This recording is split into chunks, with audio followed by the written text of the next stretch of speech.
वस्त्र पवित्र रखे, शरीर को पवित्र रखे। ये पशुओं जैसा आचरण करने वाले भजन नहीं कर सकते। ये जो कहते हैं ना भजन में मन नहीं लगता, पवित्रता चाहिए। अब ऐसे पशु की तरह शौच हो लिए, उठे चल दिए, ऐसे नहीं। पवित्रता, शौचाचार का निर्वाह कीजिए। लघु शंका भी जाइए तो जल लेकर जाइए। इंद्री का प्रक्षालन, फिर हाथ का प्रक्षालन, फिर 3 बार आचमन, राधा वल्लभ श्री हरिवंश, राधा वल्लभ श्री हरिवंश। जैसे शास्त्रीय विधान में केशवाय नमः, नारायणाय नमः, माधवाय। पवित्र रहिए। देखो भजन कैसे नहीं होता। मिट्टी जल आदि से बाह्य शरीर की पवित्रता और छल कपट के त्याग से भीतर की पवित्रता बढ़ती है। गुरु से कपट, यह सर्वनाश का लक्षण है। अगर तुम में कोई दोष है, गुरुदेव पूछ रहे हैं, तुमने ऐसा अक्षरशः जैसा हृदय में वैसा बोल दे जी। अब चाहे दंड दो, चाहे क्षमा करो, ये आपका विषय, पर सत्य बात यह कि मेरे हृदय में ऐसी पाप वृत्ति थी, मैंने ऐसा किया या ऐसा करने का हमारे संकल्प बन रहा है। गुरु से कपट नहीं। अंदर कपट रखोगे, मन मलिन हो जाएगा, भाग जाओगे, माया घसीट ले जाएगी। जो गुरुदेव ने उपासना दी है उसी का केवल अनुष्ठान। समय कहां आपके पास और के लिए? कहां समय है? प्रियाजू के सिवा हमारे पास समय कहां है? ऐसी दिनचर्या है, एक क्षण भी तो समय नहीं है, तो हम फिर और क्या अनुष्ठान करें? अपनी लाडली जू को हर समय देखते रहना है, दुलार करना है, नाम मंत्र वाणी जी का गायन, उन्हीं की सेवा में। गृहस्थी हैं तो जो व्यापार नौकरी उन्हीं के लिए समर्पित करें। इसके लिए बहुत सहन शक्ति चाहिए। ठंडी गर्मी, मान अपमान, निंदा स्तुति, परिवार वालों की अवहेलना, ये सब मिलेगा इनाम में। इसे सहो चुपचाप, इसके लिए रो मत। कैसे लोग हैं, रो देते हैं, शरीर की प्रतिकूलता में रो देते हैं। अरे आंसू श्री जी के लिए, सिर्फ प्यार में रो श्री जी के, और सब दुख मुस्कुरा के सहना सीखो। मौनम, वाणी को बहुत संभालिए। नाम जप के लिए मौन बहुत आवश्यक है। अगर बार बार थोड़ी थोड़ी देर में बोलते रहेंगे तो एकाग्रता भंग होती रहेगी, नाम में मिठास नहीं अनुभव कर पाएंगे। कभी कभी ऐसा होता है, ये जाम हो जाता है, बोलना भी चाहे तो नहीं बोल पाते, क्योंकि क्रम टूट जाएगा।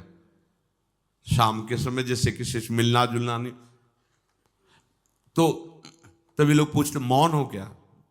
फिर नहीं, मौन नहीं, क्या बात, इशारे समझ लो जो काम, चलो।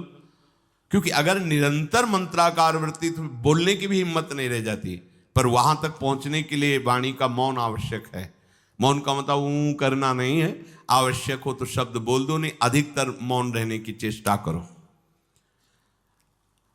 जो आपको मार्ग मिला है, कई बार वर्णन किया है कि सत्संग में जो शब्द आपको लगते हैं तो डायरी में लिखना चाहिए, या याद कर लो, बाद में लिख लेना जाके। और अपने लिखे हुए सत्संग के वचनों को रोज स्वाध्याय करना चाहिए। अमुक तारीख के सत्संग में ये पॉइंट, और उनको बार बार, ऐसा नहीं कि आपको ही कह रहे हैं, जहां जहां संत मिले, जो जो बोले, उनके सामने तो लिखा पड़ी नहीं, पीछे हट के लिखना। 2 डायरी हैं, एक सन्यास की है, एक वैष्णव मार्ग। दोनों को, गुरुजनों की, महापुरुषों की वाणी को एकदम एकाग्रता से सुनाओ। जब अलग हटे तो सबसे पहला काम, इस तारीख को इस महापुरुष ने ये शब्द बोला, और उन्हीं का बार बार स्वाध्याय करना। क्योंकि सब शास्त्रों में कहां हम दौड़े घूमेंगे, महापुरुष जन सब शास्त्रों का सार बोलते, उसे लिख लिया। सरलता, आपका जीवन सरल होना चाहिए। छल कपट द्वंद्व, मुख में कुछ और, हृदय में कुछ और, आचरण में कुछ और, यह दुष्ट पुरुष का लक्षण है। उपासक का, शिष्य का लक्षण नहीं है। दुष्टता का त्याग करो। हृदय में कुछ और चल रहा है, वाणी से कुछ और बोल रहे हो, आचरण में कुछ और है, यह दुष्ट पुरुष का लक्षण है। साधु पुरुष का जो वाणी में वही, हृदय में वही, आचरण में है, तीनों की मिलान है, वही साधु है, वही उपासक है, वही भक्त है, जिसकी तीनों एक हो। वाणी से जो बोला वही हृदय में है, जो हृदय में वही आचरण में है। यहां वाणी से कुछ बोल रहे, हृदय में कुछ चल रहा है, आचरण कुछ और बता रहे, ये ठीक नहीं। सरलता का तात्पर्य है मन, वचन और कर्म, ये तीनों एक होने चाहिए। अहिंसा, वाणी से शरीर से किसी को भी कष्ट ना पहुंचे, ऐसी अंदर धारणा रखो। वो अपने संकल्प विकल्प करके कष्ट भोगे, उसकी बात, हमारे द्वारा किसी को कष्ट ना पहुंचे, ये हमारी धारणा हो। सर्दी गर्मी सुख दुख आदि द्वंद्व हर्ष विषाद आदि जो है, इनको सहना सीखो। भगवान भी आदेश करते हैं, मात्रा स्पर्शास्तु कौन्ते शीतोष्ण सुख दुखदा आगमा पायनो अनित्यास्तास्तितिक्षस्व भारत। जो इनको सह जाता है वही परम पदवी को प्राप्त होता है। थोड़ी सी गर्मी आहा, थोड़ी सी सर्दी आहा, पूरे जीवन गर्मी। पैर की त्वचा ऐसी हो गई थी कि बंबूल का कांटा टूट जाता था, घुसता नहीं था। जीवन में कभी पादुका ही नहीं, तो चमड़ी इतनी मोटी हो गई थी पैरों की। सर्दी गर्मी जैसा आप इसको, आप देखो यहां आप कौन सा स्वेटर पहनते हैं, जीवन में कभी नहीं। सर्दी में क्या होता है, यहां ये त्वचा नहीं क्या, हमें तो लगता है काफी सुकोमल अन्य अंगों से यहां की त्वचा है, कपोल नासिका नेत्र आदि। यहां क्या पहनते हो सर्दी में, क्या बिगड़ जाता है, क्योंकि अभ्यास है। गर्भ के बाद निकलने के बाद यहां कुछ ढका ही नहीं, यहां कुछ नहीं ढका, तो पूरे जीवन ढकने की जरूरत नहीं। और अगर पूरे अंगों में न ढका होता तो पूरे जीवन ढकने की जरूरत नहीं। जो जंगल में दिगंबर महापुरुष रहते थे गंगा के किनारे, कितने, तो उनको क्योंकि अभ्यास, और हमने अभ्यास किया कपड़े लत्ते का, तो अभ्यास, हमने अभ्यास किया एसी रूम का, अभ्यास किया गीजर से नहाने का, वो अभ्यास किया तीनों काल गंगा स्नान, वो अभ्यास, कुछ फर्क नहीं पड़ा इस जड़ शरीर में। इसको जैसे रखो। तो सहने का अभ्यास, यदि माया से मुक्त होना है तो सहने का अभ्यास रखो। ये जरा में ओह बहुत गर्मी, ये नहीं उपासक। गर्मी है ठीक है, शरीर का धर्म है, तो इंद्री में ताप लग रहा है ठीक है, राधा राधा राधा। आप कहोगे प्रवचन करने से नहीं होता। कभी बिजली नहीं रखी ईद दाम में, कटवा के रखे थे, बिल्कुल नहीं। जितनी देर होश रहा आंख का हाथ से पंखा कर लिया, नहीं तो बस राधा राधा राधा, जो मिला मांग के खाया, कुछ आसन पे लेट। प्रवचन ही केवल नहीं रहे, अब तो जैसे जोई जोई प्यारो करे सोई मोहि भावे। नहीं, जानबूझ करके अपने शरीर को अधीन नहीं करना चाहिए। सुविधाओं की अधीनता, तुम भोगता नहीं, सुविधाएं तुम्हें भोग रही हैं। जितना तुम सुविधा भोगी बन जाओगे उतना तुम कमजोर हो जाओगे। सीधे प्रकृति का वार सहो, तुम महात्मा सुदृढ़ बलवान हो जाओगे। तुम्हारे आगे समर्थ शब्द लग जाएगा। जो प्रकृति के और विकारों के वेगों को सीधे सहता है उसे महात्मा कहते हैं। समहात्मा सुदुर्लभा यम ही न व्यथयन्ते पुरुषम पुरुषर्षभ सुख दुख समा।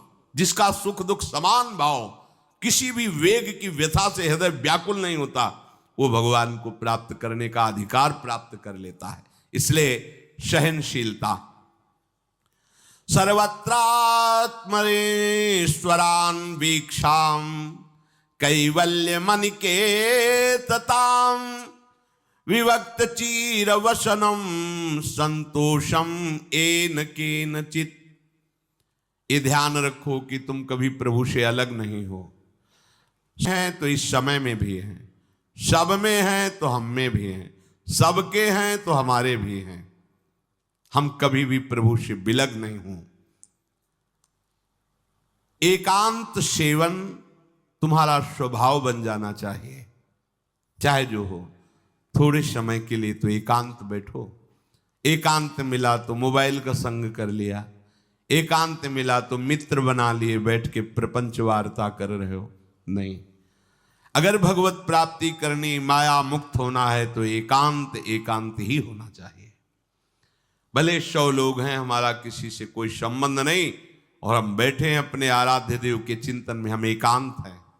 और गुफा में बैठे हैं, शरीर एकांत है, मन से चिंतन संसार का हो रहा है, प्रपंच में है, एकांत में नहीं है। एकांत शब्द का अर्थ समझना चाहिए। हम एकांत को सीधे गुफा या कहीं एकांत, ऐसे एकांत का अर्थ है एक के सिवा दूसरा कोई नहीं, अर्थात एकमात्र भगवत चिंतन में डूबा हुआ उपासक। बाजार में बैठा हुआ भी एकांत है, सभा में बैठा हुआ एकांत है, और प्रपंच का चिंतन करने वाला बंद कमरे में भी प्रपंची है, गुफा में भी प्रपंची है। जहां आप रह रहे हो उसे ये मेरा घर है ऐसी भावना का त्याग कर दे। अनिकेत, ये भगवान का दिया हुआ वास स्थान है। कुछ समय के लिए इसमें शरीर निर्वाह कर रहे हैं, ये भी छूटेगा और ये भी छूटेगा। जैसे स्टेशन में बैठा आदमी आराम से, पर वो बैठा इंतजार कर रहा है कि कब हमारी गाड़ी आवे और उस पर हम यात्रा करें। बस ऐसा ही कुछ स्टेशन जैसा विश्राम है। कब मृत्यु आवे और शरीर छूटे, हम प्रिया प्रीतम को प्राप्त हो।